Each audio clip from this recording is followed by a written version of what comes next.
Today is Thursday, February 16th, 2012. My name is Stephen Beecham. I am Brian Tong. And I am Molly Wood. Welcome to Buzz Out Loud, CNET's podcast of indeterminate length. It is episode 1581. Welcome back, Miss Molly. Thank you. It is good to be back. It's good to be back. Yeah. I had a little Hawaiian vacation with my, apparently, I got these tweets that were like, they didn't say anything about how you were gone or where you were, when you were going to come back. We weren't sure. When Like, you go to that's Hawaii, fair. you kind of get lost in the islands. It's true. There was some chance about some question of whether I would return, but I did, and I'm back, and I missed you guys, so good to be here. Good to have you back. And we're super excited today because we are joined in studio by the now former Chief Technology Officer for the United States government, Aneesh Chopra. Thank you for That's having kind me. of a big title. It is. It's That's pretty kind of a exciting. big Also, Aneesh was pumped. If you couldn't see in our podcast, he was doing the air drums. I to love the it. theme The music is great. I saw him which do we the do baby You can all ear rock the time, out to totally. the the I'm buzz like, crew. all right, Yeah, cool. got it. Very cool. Yes. got it. And we're especially excited because we're hoping that since you're the now former CTO, you could actually like give us some good dish. Dish. As much scoop and skinny as you can That's serve it. us. Oh, yeah. Yeah. I think the dish that he's giving us is the word dish. The word dish. Yeah. He's just smiling and looking in our eyes like, yeah. I'm trying. programmed in talking points. I can't help it. We're going to work on that. I know it's true. You're still wearing the suit. Like it's gonna be know. okay. We're gonna terrible. deprogram you just a little bit. We were talking about fried butter, trying to warm That's right. butter you up, so to speak. Whoa, I will not be part of that.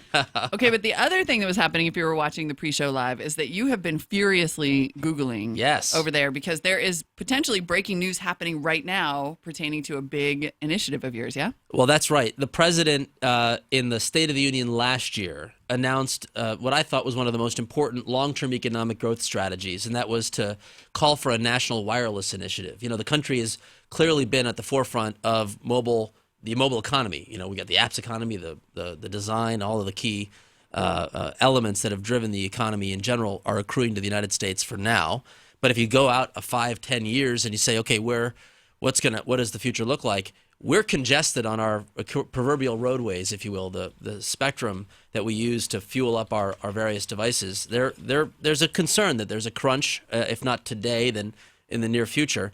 And would our policymakers be in a position to actually address this problem before it becomes a crisis? Boy, we wait till the crisis hits and then we go. Yeah, why not? But today, I understand that the negotiators involving the payroll tax negotiation in Washington have included this forward-leaning, long-term economic growth, bipartisan initiative, the President's Wireless Initiative, which had 3 very important elements, and we hope all 3 are preserved. I haven't read the full details, but basically it does the following. Right now, we have a situation where there's no real market-making mechanism. If you happen to have access to spectrum and you want to share it or make it commercially available to a third party, you can't just sell it. You got to give it back to the government, who'll then auction it. So if you have not a lot of incentives to actually share what you currently use. Well, we're going to have the incentive auction authority that will compensate entities who want to voluntarily allow that their spectrum to be made available for mobile broadband operators to bid on. Okay. That, we believe, will create nearly $100 billion of economic value in the next decade. And then the other 2 pieces, very importantly, is it's a scarce resource today.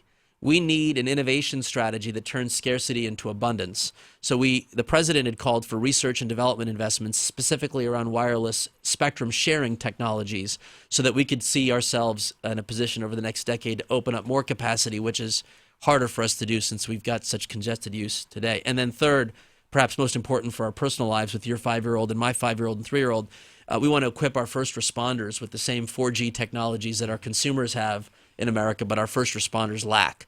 And so we'll have the resources to build out a nationwide public safety broadband network. So hopefully great news in the payroll deal beyond just the mechanics of the tax policies that were extended in this package. So how does this might be a slightly off topic, but how does that Spectrum initiative end up as part of the payroll tax package?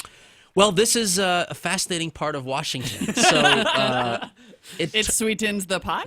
well, slightly, but multiple things have to happen at the same time. Spectrum policy has been a priority for many, many years. I mean, if you think about it, the 4G networks that are being deployed today will be built largely on spectrum that was acquired in auction, just a little under a decade ago. Mm-hmm. So we sort of think in these 10-year increments, and sort of the industry was saying, gosh, the pace of mobile broadband is accelerating so fast, we better not wait another decade to get this policy right. So there was a interest in doing this. It's not very partisan in that it's not like it's a bad idea. It's sort of good economic policy, but it hadn't been a priority. So step one was getting the president to engage on this issue. This is a very important part of his overall winning the future agenda. And so he decided to make this a top priority in the State of the Union last year. So that gave it some lift.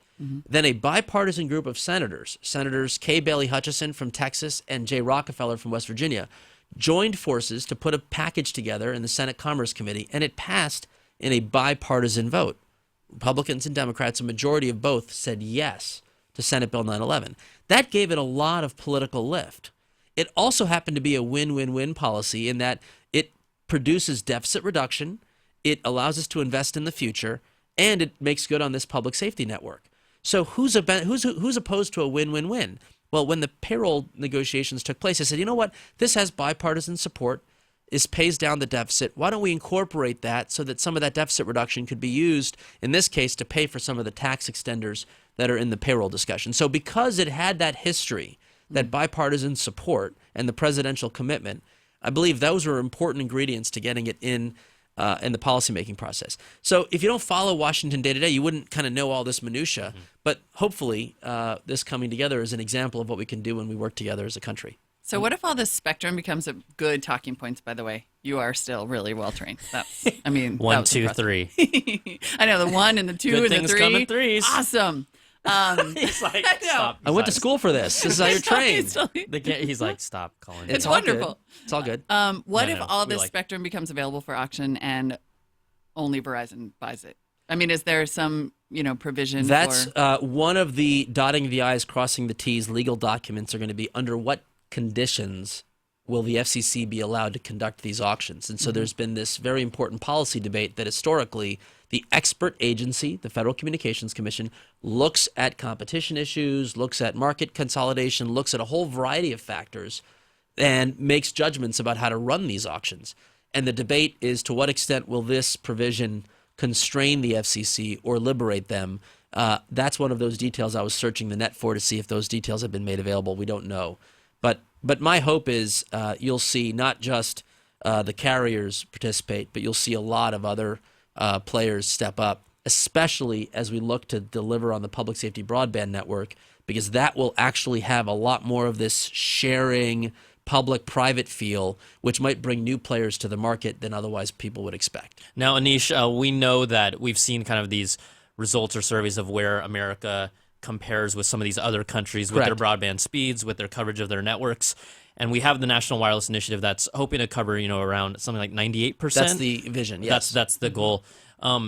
Is the investment going more towards wireless, or at the same rate, including kind of the physical hardwired broadband in the U.S. as well? Or is there more of a focus to wireless because we see that as the future, but they both work in different ways? Great question, and it's actually not either or. So in the Recovery Act, if you remember going back to the first month the president was in office, he had put north of $6 billion into what you would call the wired internet, basically. Mostly it was in middle mile open access, if you will, fiber optic networks that are being deployed across the country. That initiative continues to bear fruit. They're digging trenches, they're laying the cable, they're building the networks out, and those will allow more competition to then extend those from those nodes into rural communities, perhaps through wireless. So you have wired infrastructure, wireless extension. In the public safety broadband network, we're going to be tackling this issue directly. So you're going to need to have, essentially, imagine what it does to your operating costs to run a cellular network if you have a fiber connection to every wireless tower. Your backhaul costs fall dramatically. So I'm getting a little bit wonky with you, but you need to look at this full story. Where does fiber come in? Where does wireless extend? It's a function of both the need to expand coverage and to retain costs in a manner that will allow our first responders to be able to build the products that they use in a cost-effective way. So it's both. And the R&D here, Brian, is what's really, really important. If you think about it, Intel, one of your, I'm sure you talk a lot about various chips that they produce. They're developing Cloud RAN technology, and they're deploying it where? China. China Mobile is going to reduce their operating costs something like 30 to 40% in building out their network, their 4G network, because they're leveraging this cloud RAN technology that Intel has invented. So the question about the research and development question is that we used to have this thing called Bell Labs in America. We still have it, I guess, as a shadow of itself. We used to have a convening vehicle where people would think about the next generation of radio technology, wireless technology, and wired. In the absence of that kind of convening role in the research and development that went with it, we're worried. I was worried from the feedback I'd heard and giving advice to the president that we were going to lose some of that competitive edge. And so having that R&D element means that we might have a little bit more creativity on security issues, on network coverage issues, sharing issues, and the like. Well, there's news on President Obama's proposed budget front about that non-defense related R&D funding is going to increase. Yes. Is that aimed at solving some of these same issues? That's more broadly speaking the foundation of a lot of this. Like the National Science Foundation is one of the agencies that's slated for an increase. Mm-hmm. They cover a lot of basic research. So you wouldn't look at it and say, this is going to solve a 4G network or whatever the next version of that may be called in spectrum sharing, because it doesn't have that like direct relationship. But they may be looking at some fundamental questions of radio interference in their engineering department that gets increased funding as a result. Mm-hmm. So you will see in the president's budget that was released, we did call for additional investments in spectrum sharing technologies as part of our increase to the National Science Foundation. And that's just one example. Our military, through DARPA, clearly has made investments in wireless communications because they've got to ruggedize and to reach people in Afghanistan and other markets that don't exactly have commercial 4G coverage. Yeah. Speaking of just investment in science and technology in general, that's been a huge issue on this show, right? We've talked so much about science and technology education. Was that part of your policy making at all, or where do you see us going in that? Where open education, open government, open data fits our overall STEM initiative is what you were describing. So if you think about the word STEM, there's really two pieces. There's SM and there's ET. Right? You know this. The SM is science and math. And that's got a lot of sort of testing, standards. You kind of know what you got to do. There's been some debate. Are we teaching to the test? The science and math world is sort of a heavily managed element. Yep. But the ET, the engineering and the technology are not covered by these sort of teach to the test questions. It's a little bit more of an innovative wild, wild west. Mm-hmm. So if you're going to think of ways to harness technology and open data, what better way to do it than thinking about it in the ET? So we spend a lot of our time thinking about that question. I'll give you an example, Molly. One of the last initiatives I had announced with Secretary Duncan just before I left was what was called the Open Education Data Initiative. So you have a 5-year-old. When your son enrolls in traditional school, imagine if you had the ability to ask your school district to give you an electronic copy of his assessment data. And if you look at the math Common Core as an example, there's like 100+ concepts that you need to learn in math. Mm-hmm. And there's really the analogy on ET is even more broad.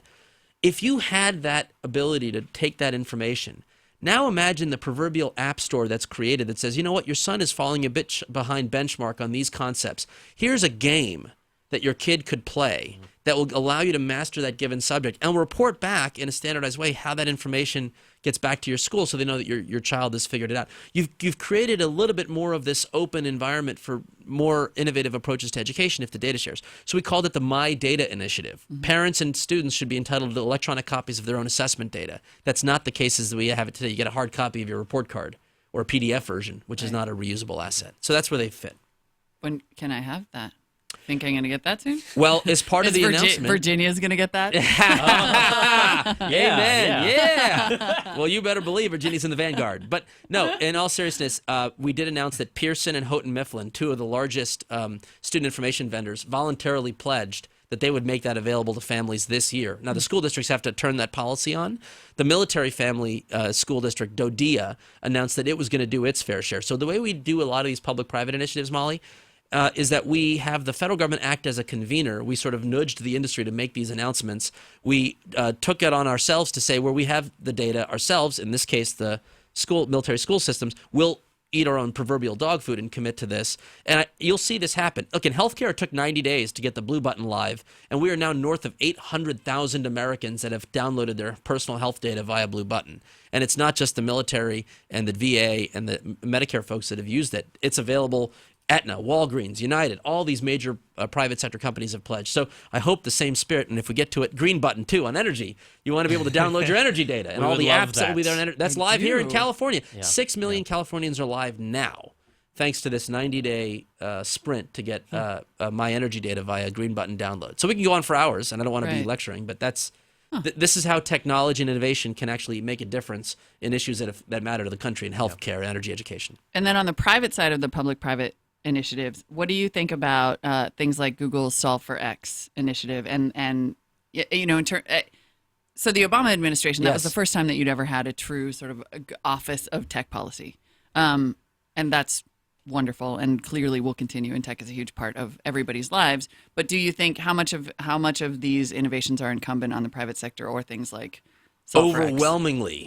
Overwhelmingly, this is about the private sector. I mean, if you think about this, if you think of a worldview where you're not going to see a lot of increases in budgets generically, you're not going to see a lot of new sweeping legislation generically, not in a divided environment where we are today. The best policy lever one can pull is the innovation lever. The president's been very, very clear. We've got to spur an innovation ecosystem around this. That's why he launched his strategy for American innovation. The key to this is the convening role we can play. Lowercase g government is to compel a lot of the private firms to come together voluntarily to align to these initiatives. Healthcare, we've been the most mature of this. Sanofi Aventis is one of the world's most effective pharmaceutical companies.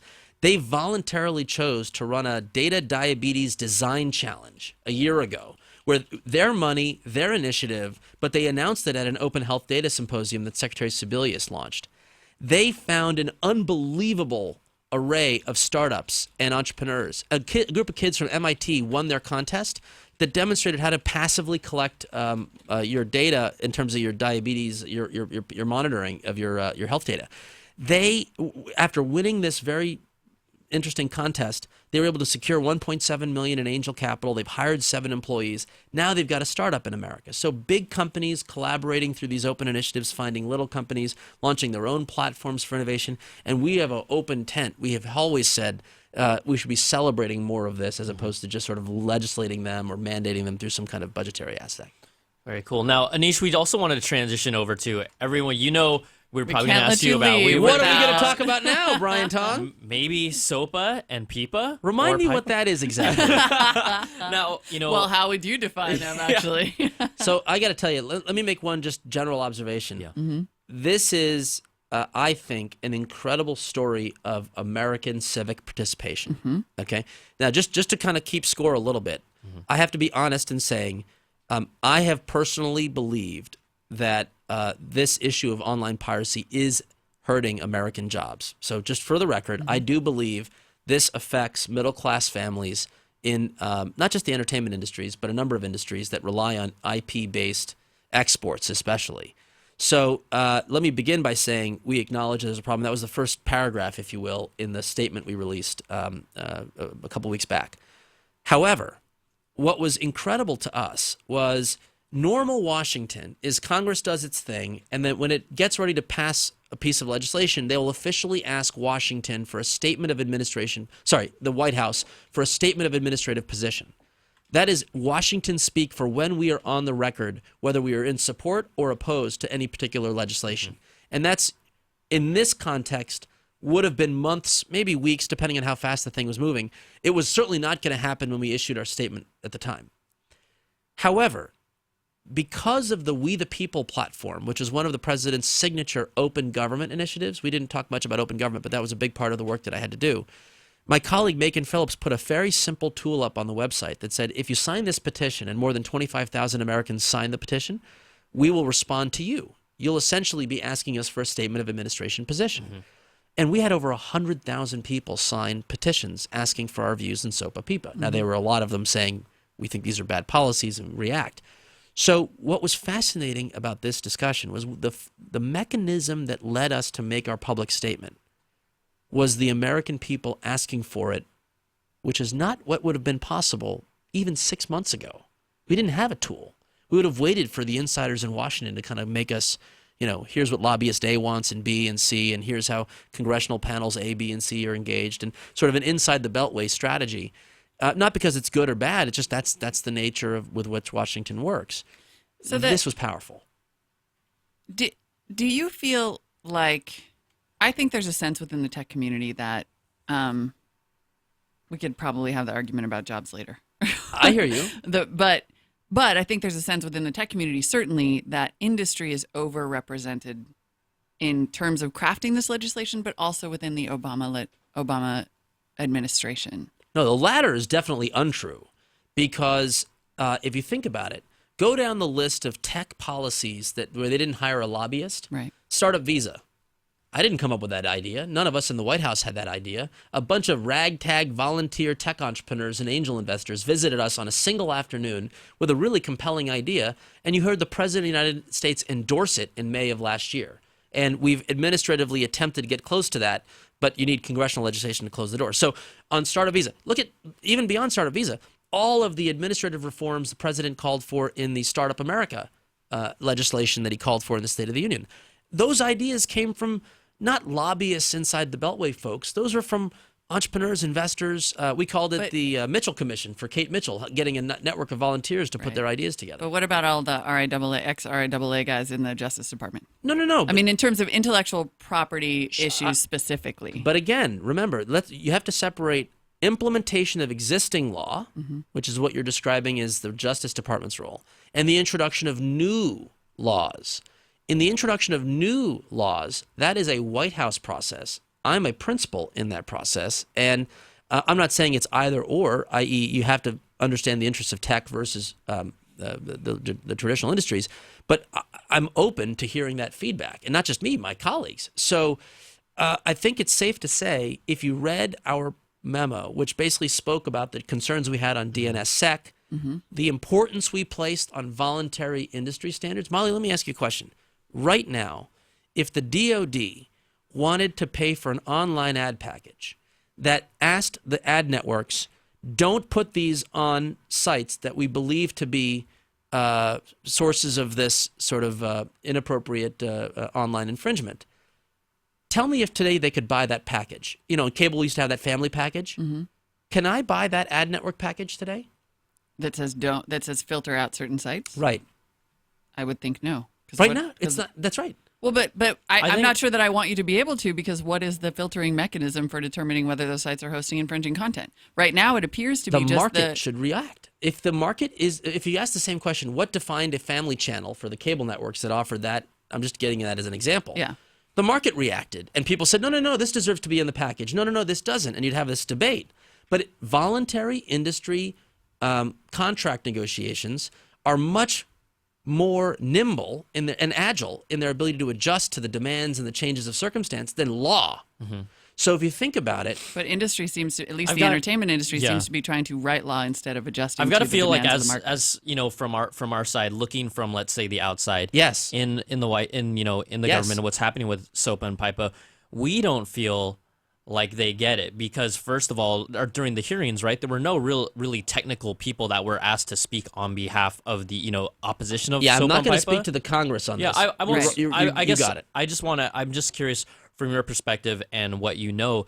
Do you feel like the majority of people in Congress are not just see stop piracy and jump on board, or do they really try to understand the policy? Because it feels like from us, they don't understand. But Brian, the process from that perspective worked in a very interesting way.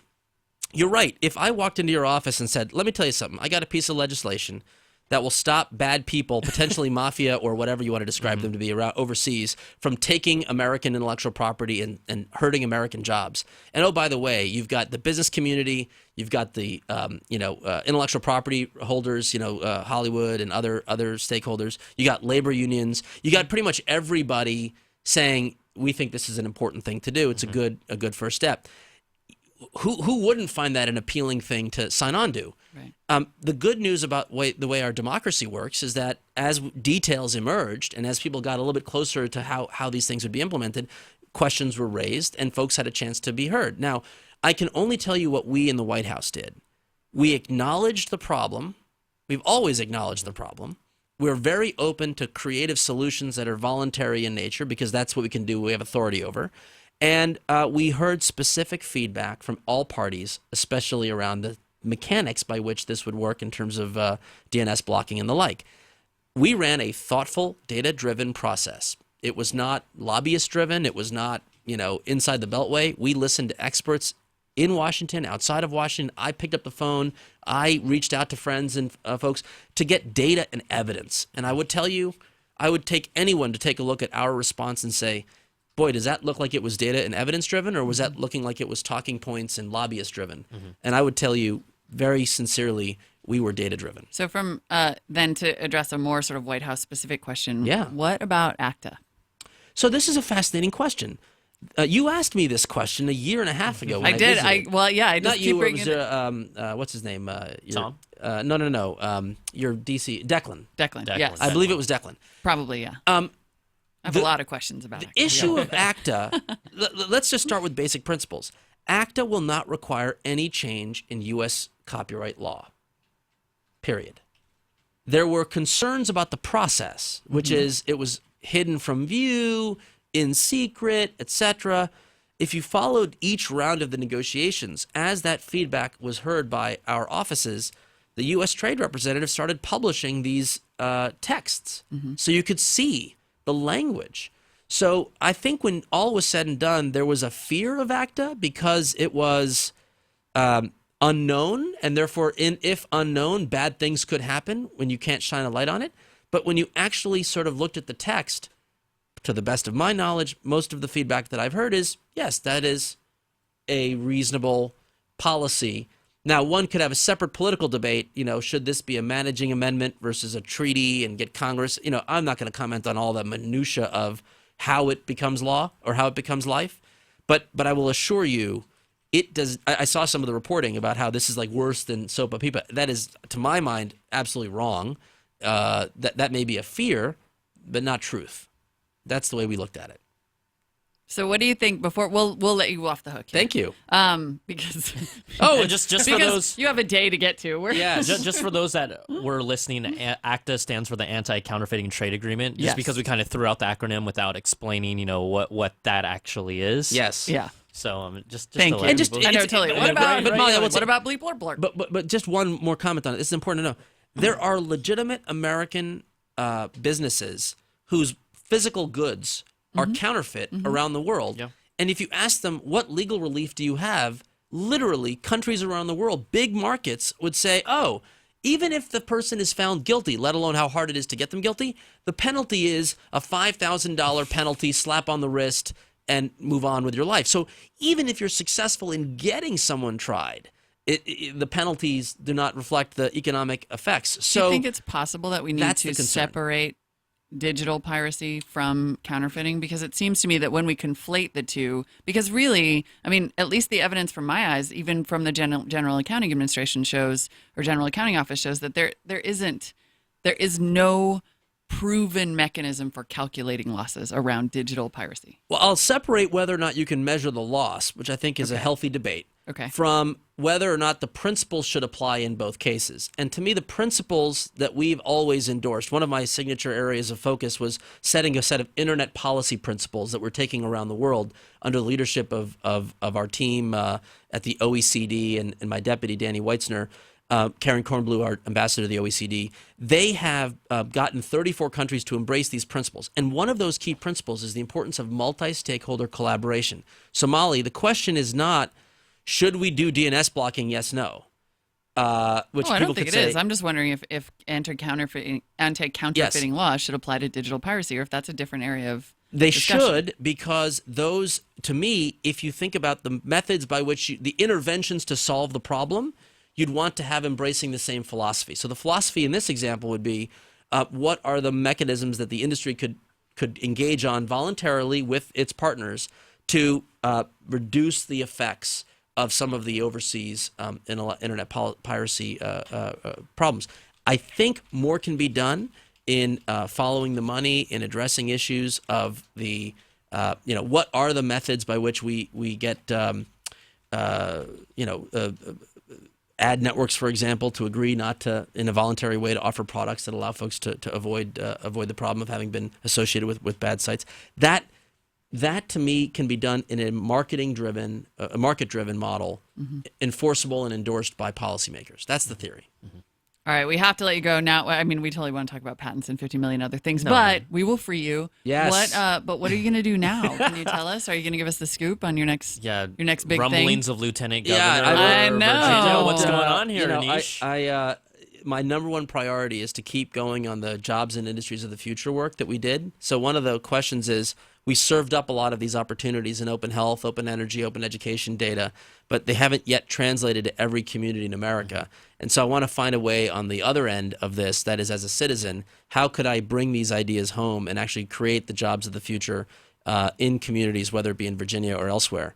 But I also care deeply about our president, and I want to work hard to make sure that he wins re-election. And in Virginia, my former boss, Governor Kane, is running for the Senate. So I have a professional life focused on the industries and jobs of the future, a personal interest in ensuring these politicians make it to serve our great country. And I'll tell you, my life story has largely been about how healthcare can be modernized by information technology. So you'll see a lot more of my passion and interest around making that story come to life. This is a unique moment. I won't get into the minor details, but I will simply say this. The hidden secret of the Affordable Care Act is it's created the market conditions where unbelievably creative applications, mobile apps and the like, will now have the chance to get reimbursed and to be monetizable in the healthcare system. If you FaceTime video chatted your doctor for 3 minutes, unreimbursable expense. If you saw them in person for 6, somehow that qualifies, they get paid. That will change as the Affordable Care Act payment reform provisions come into law, and you're going to see an explosion of startups bringing what we've learned in the consumer internet into the healthcare system, and I think it's going to be all for the better. And so we'll pay attention to that, and I look forward to helping make that a reality. And we'll have you on again in the future, right? Thanks still want for to come having back? me. You still want to come Definitely. back, I right? love you guys are great. Thank you. Hey, good luck. Thank you all so much for having me. Thank you. You're welcome back No, anytime. thanks for having us, Aneesh. Thank you. All right, we're going to take a quick break. When we come back, we will talk about Mac OS 10 Mountain Lion. Don't worry. And, of course, the ongoing address book privacy row continues. And Intuit, not Intuit. Uh-oh. Oh, yes. Yeah, we'll be right back. Thank you.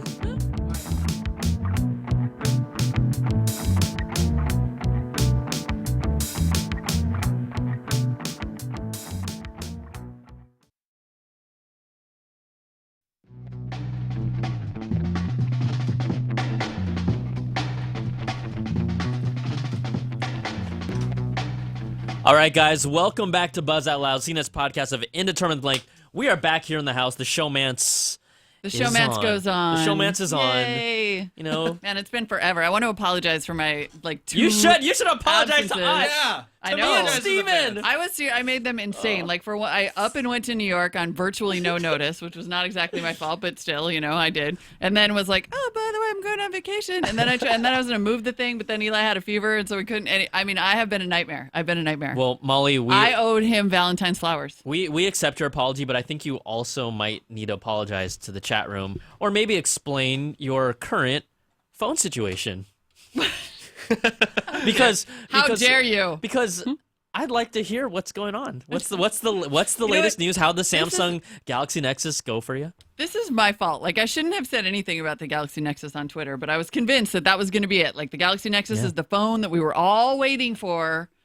I and actually the like hallelujah it. and the I like it. Okay, well, here's the thing. If there's a problem, I'm going to have it because of the magnetic field, which we've all talked about. So there are 2 huge problems with the Galaxy Nexus, the kinds of problems that affect certain devices. So, of course, I had them both. The first problem is that Verizon's method for handing off from 4G to 3G sucks. It's bad. It's known to be bad. The authentication method is bad, and it causes a certain number of phones to just lose connectivity. So And then you have to hard reset it to get back any of that connectivity? Yeah, you have to restart the phone, basically. So, because it can't switch down to 3G, so you just can't. So, of course, I had that problem. Then I had this other problem which is also apparently a known issue for which there is zero fix, where you can't do speech to text because you try to speech to text and you get server problem and like an exclamation point, and there's no fix for that. Wow. And So I thought I could be wrong and everyone can correct me, but I thought Android didn't have to ping a server for their voice recognition stuff, at least in past builds of Android that I've seen. Is this an ice cream sandwich thing? that it would show that little server question mark? No, thing because on it you? was happening on other Android devices that were not Ice Cream Sandwich, because I found some forums where they referred to it happening with the Droid Razor Max as well. Or the new Droid Razor. So Yes. I think it's not just Ice Cream Sandwich, but no, it definitely pings the server because to do Google searches and things like that. So I couldn't use speech to text on it, which was the main reason that I wanted to go back to it in the first place. And it couldn't stay connected to the network. And also, it was really, that's a big phone. Like, it was kind of too big to. And then the other thing, and then this was the last straw. I went online. So I take this phone to New York, and I'm like losing my mind the entire time because I can't do the speech to text, and I'm losing connectivity as I'm going from meeting to meeting to meeting to meeting to meeting. And I'm just like, I hate this thing. Oh, and by the way, that 4G problem causes the battery life to be basically like 2 hours. I spent $200 on battery-related accessories for the Galaxy Nexus. That's awesome. The extended battery, the mobile charger, the charger that charges another battery while it's also charging the phone. Like, all I thought about was battery. Like, I had so much range anxiety with this phone, I can't even tell you. And then, while I'm Googling for solutions to these problems, I find out that because of the big, huge fight, by the way, the mobile wallet thing doesn't work on this phone either because it's on Verizon. But because of that big, huge fight with Verizon now, Google isn't going to support open source upgrades to the Nexus the way that they will. Are you serious? Wow. For CDMA devices. It's a little bit convoluted, the issue, but the result is that basically they're not going to deliver pure Android open source updates to the Galaxy Nexus, which is the entire brand promise of the Nexus. Like, the only reason every Android apologist had said to me, well, you just have to get a Nexus if you want your Android experience to be good. So then I got a Nexus, and then it's sort of like, well, there's still going to be a little carrier BS. Even though we promised that there wouldn't be. And you know what? That is when I just had it. Like, I'm sure I could have gone back and got a new phone that maybe wouldn't have had the 4G, 3G handshake problem, and maybe the voice thing would have eventually been. And then I was like, no, this is my 4th try with this thing. You know what just works? The freaking iPhone. But so what iPhone do you now have, So Molly? then, because you did have the iPhone 4, from what I recall, hypocrite. that was working quite nicely. I know. Right? I went back because I had the contract upgrade available, and I exchanged the Galaxy Nexus for an iPhone 4S. I did it. There's like Foxconn blood on my phone. Did you guys hear that? I am horrible. I don't even have an iPhone 4S yet. Molly has more dated Apple technology than yours truly. I'm working, you guys. I want you to know I'm working on a rant today about why Apple is winning because this crap should not be getting harder and harder and harder. And how many phones, like how many Android phones are going to be announced again that are like perfectly capable of running Ice Cream Sandwich and are going to get an upgrade sometime? I don't know, sometime. No. Just no. No, I am done with this. And then, even on the forums about the support thing, people would be like, what? I can't, you were so, now you're just mad that the Nexus isn't a pure AOSD device? Like, you're the same guy who, like, 3 weeks ago on Reddit was like, well, if you want an Android phone, you have to get a pure Android open source device. The only way to go is Nexus. And then they're like, what, now you're mad that your upgrades are going to take another week? Are you kidding me? No. No. And didn't they just release like a new Android phone that's better than the Nexus? That's like the Galaxy Nexus, like an update of that? Or are you thinking of the Droid Razor Max with the crazy battery life? No, I think it's something else. We're talking about an Android Atlas. I forget what it is. But anyway, the chat room will This play was it. okay with the 4G connectivity problem. Like, someone direct messaged me, a lovely friend of the show who's wonderful and awesome. The fix for it, like, oh, well, all you have to do to fix that problem is dial #778#, then edit mode, then password 0000, then modem, then rev A, then change EHRPD to enable, then go to menu, then go to commit, then reboot. Now it works perfectly. That's all you have to do. Just those. You guys, I don't see what's so hard about that. That's life with Android. Right there. I don't have that kind of time. How is Siri working for you? Because do you actually use Siri? I use Siri constantly. You are? Okay. Yep. I use Siri constantly. My only complaint about Siri is that it uses Bluetooth in the car. So when I switch to Siri, it comes over the Bluetooth speaker, and the microphone is just not as good. It's poopy. So that's kind of poopy. But whenever I use Siri, like at my house or in the car with the car off or whatever directly, the voice recognition's great. I use it for texting all the time. All right. I love my iPhone 4S. Molly Wood, iPhone. You heard that. Yep. I love my iPhone 4S. Yes. Molly Wood, iPhone 4S owner. Just want to make sure you guys heard that. I'm actually going for Mollywood reformed Apple hater. And you know who I blame for that? Microsoft and Google. Like, Microsoft, you gave it away. That's ridiculous. Yeah, don't blame me, ballers. Everyone's like, Brian, you really worked on it. No, don't blame me. No. Don't blame me. Like, you can't, as technology continues to get more and more complicated, you cannot continue to let it be that difficult. I don't even want to talk to anybody about an ERHD. Hey, just for the record, Man versus Machine tells me is a rumor about the Galaxy Nexus S. I'm sure there coming is. out. Go to hell. Go to hell, Android. Yeah, Justin Eckhouse is really pissed off about that. I'm Curtis sure B. he Curtis was. B. does have a astute observation. How many weeks do you think this one will last? No, this is it. This is it. You did upgrade your contract. Your contract was up for upgrade, and you got the 4S. Uh-huh. Is this going to be it until 6 months from now? Or are you going to stick with the 4S? I cannot see a reason. I can see it. I can see the glimmer in your eye. I'm equivocating right now. I saw the glimmer in her I'm eye, about she's like, well, if the iPhone 5 is slimmer. Let me ask you this, Brian. Yeah, no, ask it. I'm not. Put it I'm on me. not- Put it on me. Put it on me. No, it's I all don't- fair and love and war with us. I thought that the Galaxy Nexus was too big. Like I'm not. Really? I It wish is the pretty screen big, was a yeah. little bit bigger on the 4S, but that was too big. Like I couldn't. If I typed something, I had to sort of like You have to move. shift, You have to move your hand. and then I was afraid I was going to drop it. Like it's awkward to use. I see no reason why I would need to upgrade from the 4S anytime soon. I love that phone. Anytime soon, meaning within the next 3 weeks. No, I'm never going to pay full price for a Yeah. phone. I mean, I know it seems like I must do that all the time, but I It was just never recently. do. It was just because recently you were in this transitional period where like my phone doesn't work. I need to get a new phone. I got one on eBay, and then I got this other phone. And then my contract's up, and I got this other phone. Right.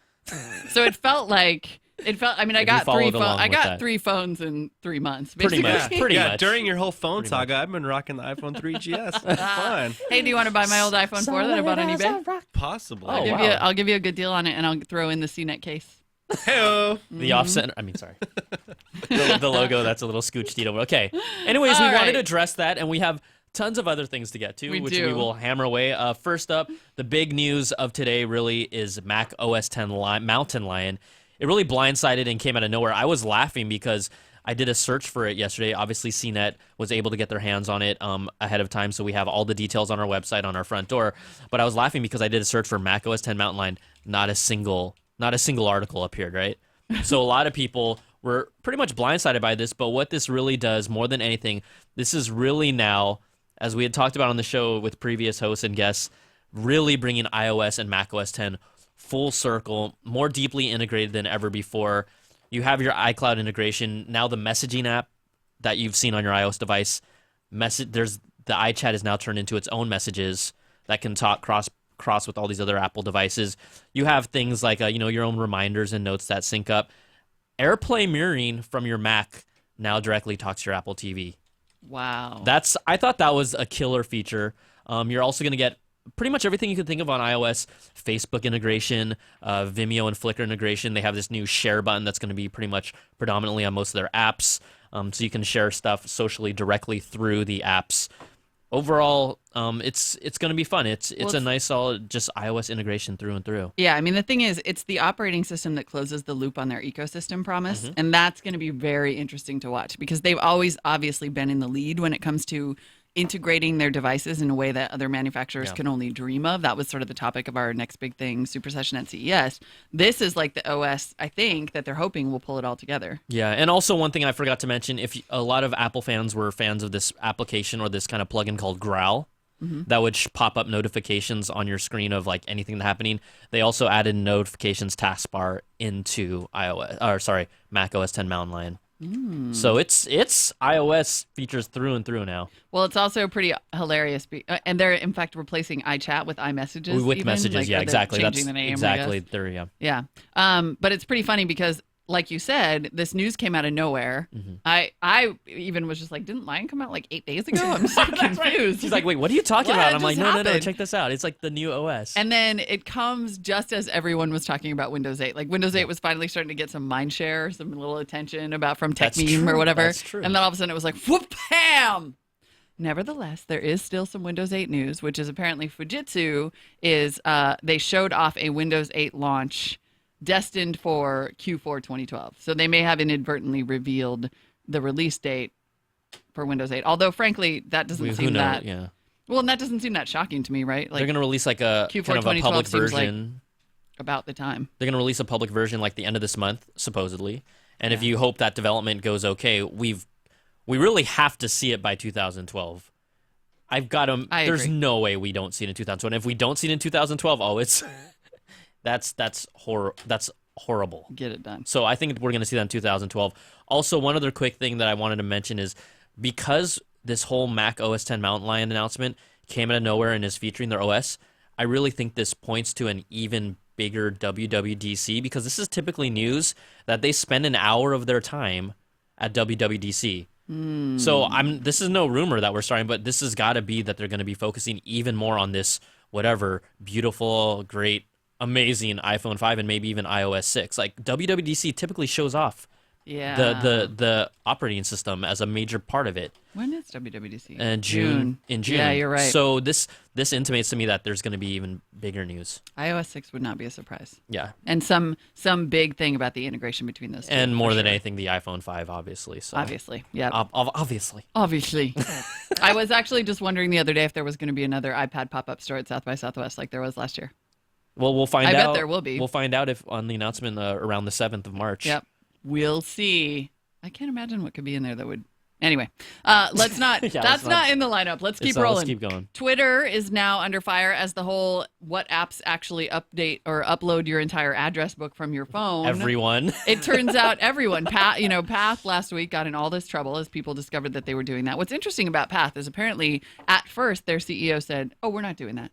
We would never do that." And then they started doing it, and then they got called out, and then they apologized and stopped doing it. But as a result, we're now finding out that a large number of apps. Many apps do this. Pretty much every app that asks you, do you want us to use your contacts to find your friends, are doing this. And that's plenty of apps like Instagram. Twitter. We have Twitter. Some like Foursquare. Tango. Like a lot of these apps that do all this stuff, they're scouring your address book. And some of them are now behind the scenes because of this happening, changing the fact that they will now warn you. Instagram quietly behind the scenes updated their app so it now will ask you before it requests for your address book. Yeah, Yelp, Gowalla, Hipster, Food Spotting, they all do it. What's interesting is that I think we all knew that they were scanning our address books and using that to find friends, Totally but we did. didn't realize that what they were doing was uploading the entire address book to their own servers, to their own company servers, and then in some cases storing them for some unknown period of time. And that is the part where it's just like, no. You can have one-time access to find my friends, but you don't get to keep all of this information. Yeah. As a result, Apple has made a pretty important change to iOS, actually. And some pundits were, I think Rafe was saying, this is great because it forced Apple to make a long overdue change, which is that now any app that wants approval to be in the App Store, the iTunes App Store, will have to write in explicit user permission to access that contact data. So there's no, I downloaded it and then it scanned and then it uploaded my whole address and didn't tell me. Yeah. They're like, if it's going to use your address book, you have to hit OK. The thing about this, even in our pre-show talk, we were talking about how, I pretty much figured they were using and looking at my address book to some certain degree, but I really want to use that service. And, I didn't care. So we're not all of a sudden caring. Everyone's obviously a little frustrated that they're actually downloading and storing this stuff. That's just ridiculous. Why? It really is. But hey, fine. They're Yeah. going to fix it. It's getting fixed. I did a radio minute on this last week and just said that the problem here is that the default position for app developers is not rigorous protection and firewall from user data. Like the way that they regard our data is fundamentally the problem. And I understand that our data is valuable and it's important and they would probably like to access it more than we're willing to let them. But until the default position is you're the one in charge of your own data and I, the app developer, am going to ask you permission for every little move I make, this is just going to keep happening. Yep. And the fact that Twitter now is even on the hot seat for it means it's really widespread. Yeah. All right, let's see. What else is going on in the news today? Of course, Congress sent a letter wanting to know about it. It'll all be fixed by the time they find out. Instagram is already like, we're fixing it so we don't get in We trouble. fixed it so that Congress We won't. fix it. It's just going to happen. Congress doesn't need to call us. It's going to happen. Really interesting report from Reuters this week pointing out that according to the Fair Labor Association, which went and visited the Foxconn plant in China and has plans to visit other Apple manufacturing plants in China, working conditions at Foxconn, at least, where the iPads and iPhones are made, are far better than those at garment factories or other facilities elsewhere in China, which was frankly, at least at first blush, sounded like a very surprising finding, right? Considering that there was that huge Mr. Daisy Goes to China report. There was the This American Life report where NPR, the This American Life people said we rigorously fact-checked everything about Mike Daisy's initial reports. We went ourselves. We conducted interviews. We verified that working conditions are extremely difficult. What this suggests to me, possibly, is that working conditions in garment factories and elsewhere in China are so appalling. Well, yeah. I mean, two things. One, that those conditions are so appalling that this is like good by comparison, but also that some of this may be a matter of standards, right? Like that we've talked about that. That the FLA visits it and says, look, like by Chinese manufacturing standards, this is great, but it's something that like no American would ever tolerate. Exactly. I mean, we've talked about that in our show, just about how morally what's acceptable here and what's acceptable in other countries, they're completely different levels. So it's probably what we're seeing here too. Yeah, and frankly, there's been enough reporting on problems in these plants that I have a hard time believing that the FLA's report just means everything's fine, right? Better than a garment factory is not necessarily good. But this is obviously an ongoing story, and we felt like it was important to report that update. To bring that up. Motorola, let's see, Google officially got the okay from the U.S. Department of Justice and the European Commission for its bid to purchase Motorola Mobility with no restrictions. They were like, yeah, go for it. Good on you. Start making phones, start putting Google in the set-top boxes. The set-top box part is the really interesting part to me because they have all those relationships with the cable companies and they have the actual hardware. Mm-hmm. And then they can also make the smartphones. Like they do have the potential to close the loop on a pretty comprehensive, shall we say, selection of hardware and services. And will they do it? Will Google get it together? What? They're so Google has laser-like focus. That company. Of course they do.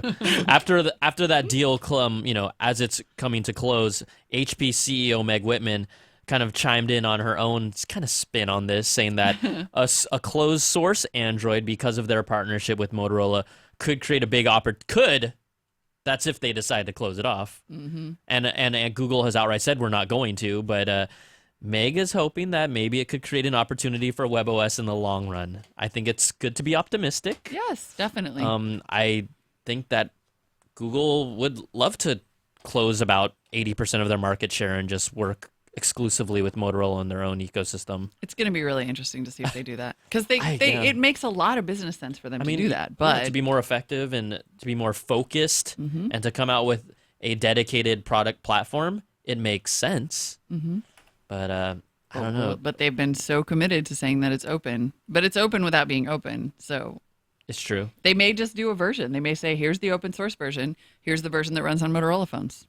Yeah. And then Meg will be like, Meg can take that to the hillside. And she also said from this story, it's going to take them. They're kind of waiting in the wings, but they're seeing something. This is not going to be like WebOS is not going to take off immediately. They're looking into like a 4-year window of time. That's a really long window of time. We'll be using nanotechnology phones that are implanted in our skin in in our 4 years. eyeballs. Come on.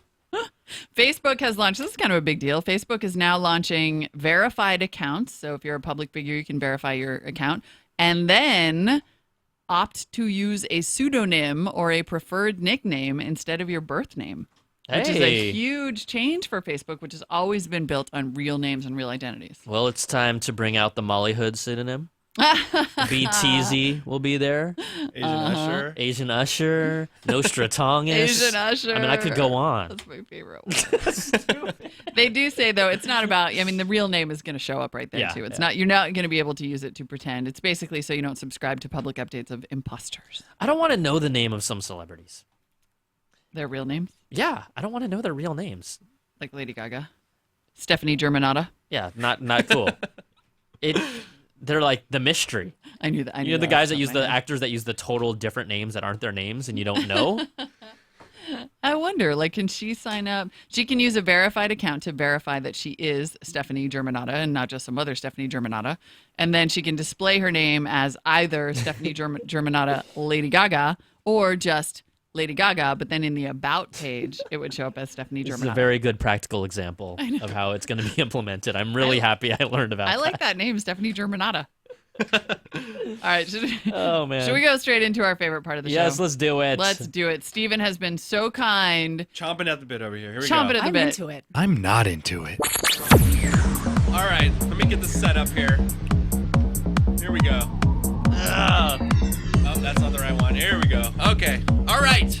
Everyone, welcome everyone to Into It, Not Into It, the segment where we run down some recent product releases and decide quickly if we are simply into it or not into it. Let's get started. Number 1 is right here.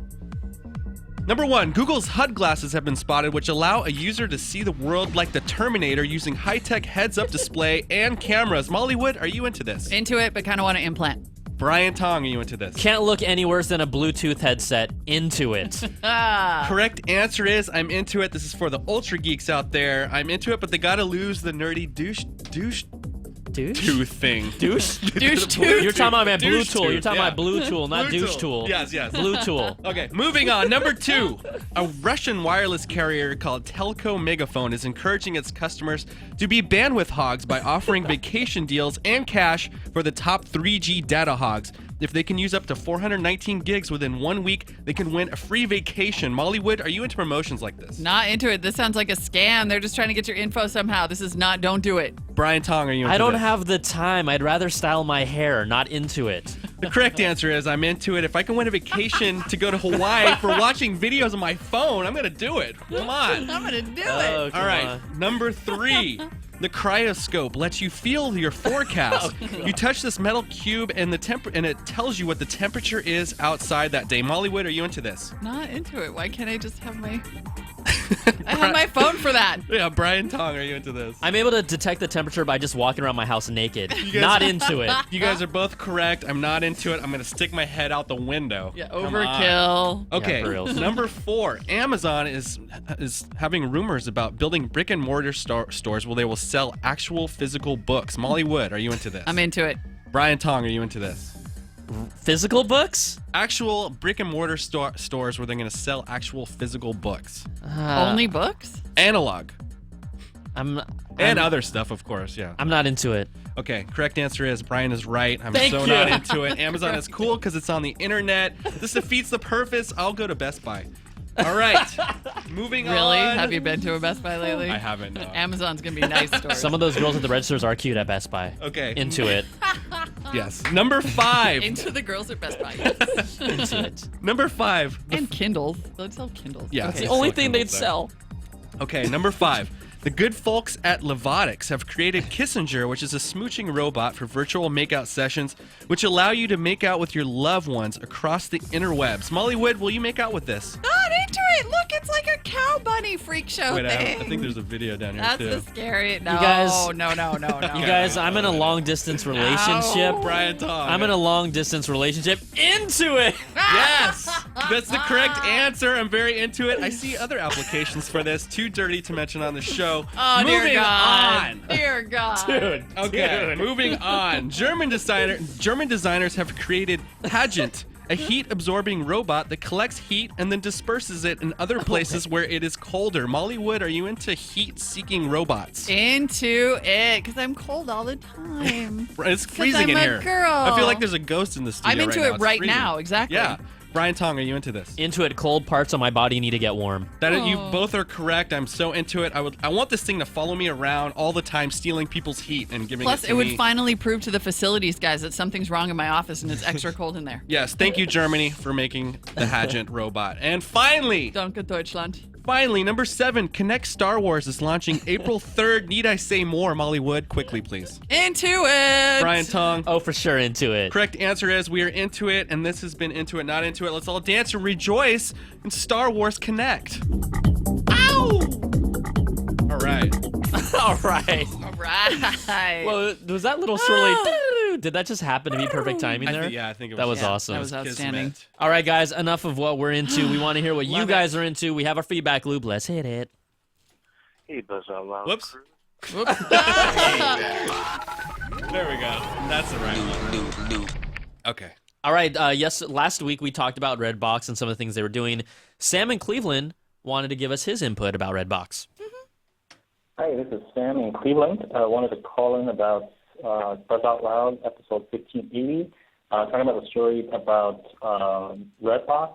I think Ray Needleman commented that Redbox is on a kind of a dying model, but I think Redbox is serving a different demographic than Netflix or other streaming services, because if you have Netflix and you need an internet connection that's pretty fast, that can be a pretty hefty monthly bill to pay when you add that together. And for, I think, lower income families, Redbox provides a great alternative to watch the latest movies, and that's been my observation anyway. So I just wanted to call in and share that. Thanks. Love the show. Bye. Yeah. Sam. Yeah. I like Redbox. I use Redbox all the time. I use Redbox. Rafe was harshing on it, but it's because he doesn't walk out to his local store. He's the guy that probably bought groceries on the internet before groceries could be purchased on the internet. All right? No, I love Rafe. Back when but milk yeah, was 30 cents or something. a It's lot of just a people different- use it. Yeah, exactly. Like, Everybody does. And whatever income bracket you're in, a lot of people use Redbox. I think more people Really. use Redbox probably than Netflix streaming too. I mean, I think I would there's so agree. many I would agree. considerations, not least of which is that Redbox actually has movies that you want to watch, unlike Netflix streaming. Exactly. Just saying. Exactly. Sometimes Apple-related product rumor mill gets a little out of hand, as we in the tech press and everywhere else just scrabble for even the tiniest scrap of information. Chris calls today with just such a scrap. Hey, Buzz Crew. Love the show. Chris here. Brian, I know you do the Apple Bite. You love Apple stuff. So I was just on the phone with Apple Technical You Support do. today. It was a very lengthy process, and at one point in the conversation, there wasn't really much going on, and I just mentioned something about, iPhone 5, this or that, and the technical support person was like, well, there have actually been quite a few rumors going around the office, and didn't really elaborate on what that was, but they did acknowledge that there is talk within Apple itself about the iPhone 5, and it was pretty interesting. I mean, I know that's pretty much it. But, so yeah, he acknowledged that workers within Apple were talking about the iPhone 5. So yeah, love the show. Keep it coming. Bye. I'm shocked. Nuh-uh. Dude. This is big. I love that call. No, that's funny. I mean, the thing is, Apple employees themselves don't even know what's going on within their own company. So that, of course, they're going to be talking about rumors. Emily Drivers had a friend who why thought wouldn't Emily Drivers had a friend who works at Apple who thought they were working on the iPhone 5, and then like marketing people came and like, oh yeah, this is the 4S, and they're like, oh really? Oh okay. Yeah, all right, they whatever. people don't Who know. knew? I have plenty of friends that work there. They literally don't know. That's I've outstanding. tried to extract them for lots of information. It hasn't worked. All right, this is we love it when you guys call us and really tell us how you feel. We do. About us, about other callers. Spencer from Texas. Just wanted to. I think you guys should just listen to this and marinate on it a little bit, okay? But apologies in advance for the R word, which I know. Crew, this is Patrick from Victoria, Texas. And I want to comment on the guy who said that he was on Facebook for 2 days, didn't see what the big deal was, and then deleted his account. Imagine if we judged other things by that kind of metric. Twitter would not exist, that's for sure. Imagine if you bought a house, moved into it, was like, you know what, I've been here for 2 days, just not really feeling it. Let's go and sell it. I mean, it's the most stupid measurement to judge a social network on. 2 days? 2 days? Like what, 4 or 5 hours? How many people did you add? How many people did you talk to? How many forums, discussion groups did you try out? I mean, you gotta have a little imagination. You can't have that much imagination in 2 days. And this is coming from a guy who doesn't even like going on Facebook that much. This guy is an imbecile. Strong words. Oh my God, I love that so Strong, much. This strong guy's words, an imbecile. Spencer. He just gets madder and madder. It's just someone who doesn't want to use Facebook, Spencer. It happens.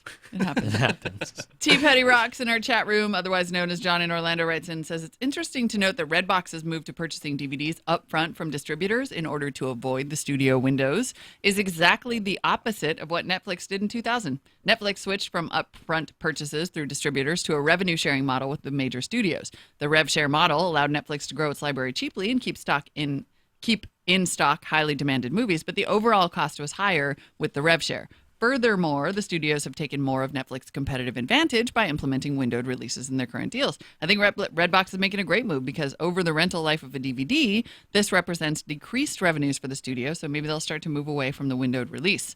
Full disclosure, I own stock in Coinstar, Redbox's parent company. So you're hoping that you're right. It's good. But It's that good. sounds very... anything that gets away from the windowed releases, to me, is a plus. Yeah, all right. We have this email in from our buddy Jim Savage from San Diego. He writes in, first using a few eloquent quotes he's heard on CNET. Talking on this phone is like holding a waffle up to your face. Credits buzz out loud. It's a large size. Its large size is a pain to hold, and you'd be better off if you have gorilla size hands. Brian Tong, prize fight. Am I talking about the Galaxy Note? Actually, I'm talking about the HTC HD2 when it came out. It was one of the first phones with a 4.3-inch screen. And I remember CNET making a little fun out of it, even though today 4.3-inch screens are the preferred size on Android phones. Now the Galaxy Note is coming out, and again, CNET seems to have size issues from what I've seen and read. In your podcast, please do not knock non-iPhone phones for delivering what Apple refuses to do, which is choice.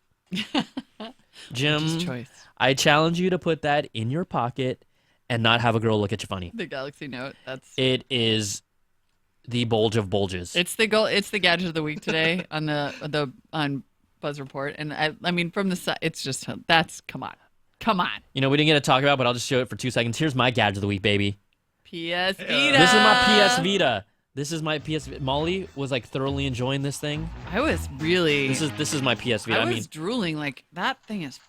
Because I had fun until with you that. see it, this 5-inch OLED screen and the actual graphics this thing is capable of, and if you're a gamer, you're gonna fall in love with this thing. This is the hotness. Good sound too. The audio was. Oh yeah, stereo sound on here. Yeah, that thing is really. It's pretty. All yeah. I'm saying is, I It's know. a yes.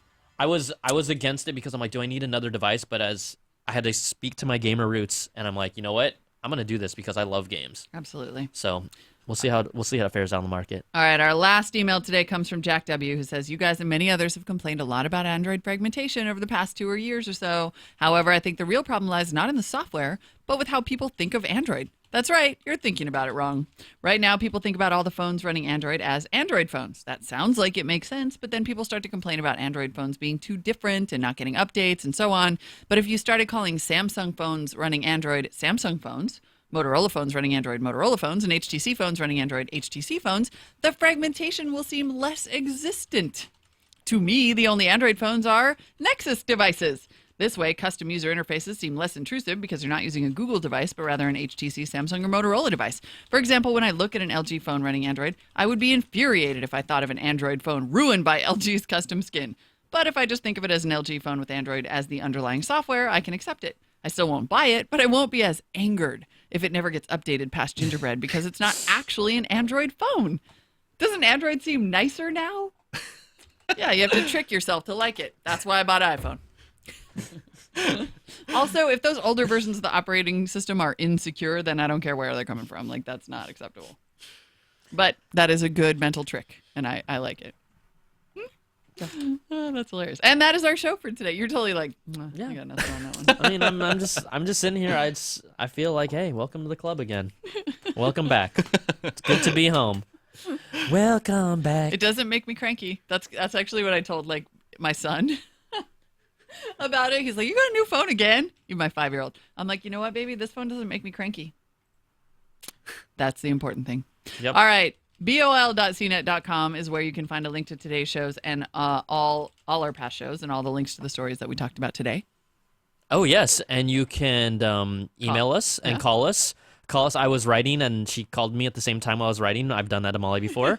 The number is 800-616-2638, CNET. Yeah. Follow us on Twitter, Mollywood, Brian_Tong, and Stephen Beecham. And it was good to be back. I missed you guys. Yay.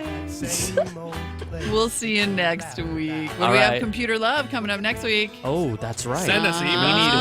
We need to tweet it out. Please email us Send your us your Computer Love emails questions. and your stories. We're gonna start promoting this over the next week. Yeah, we'll do that. And then if you're all going to South by Southwest, get ready, get yourselves there, and get an invite to our party because it's gonna be off the chain. All right, bye guys. All right, we'll see you guys. Got him on the spot. Welcome back. Welcome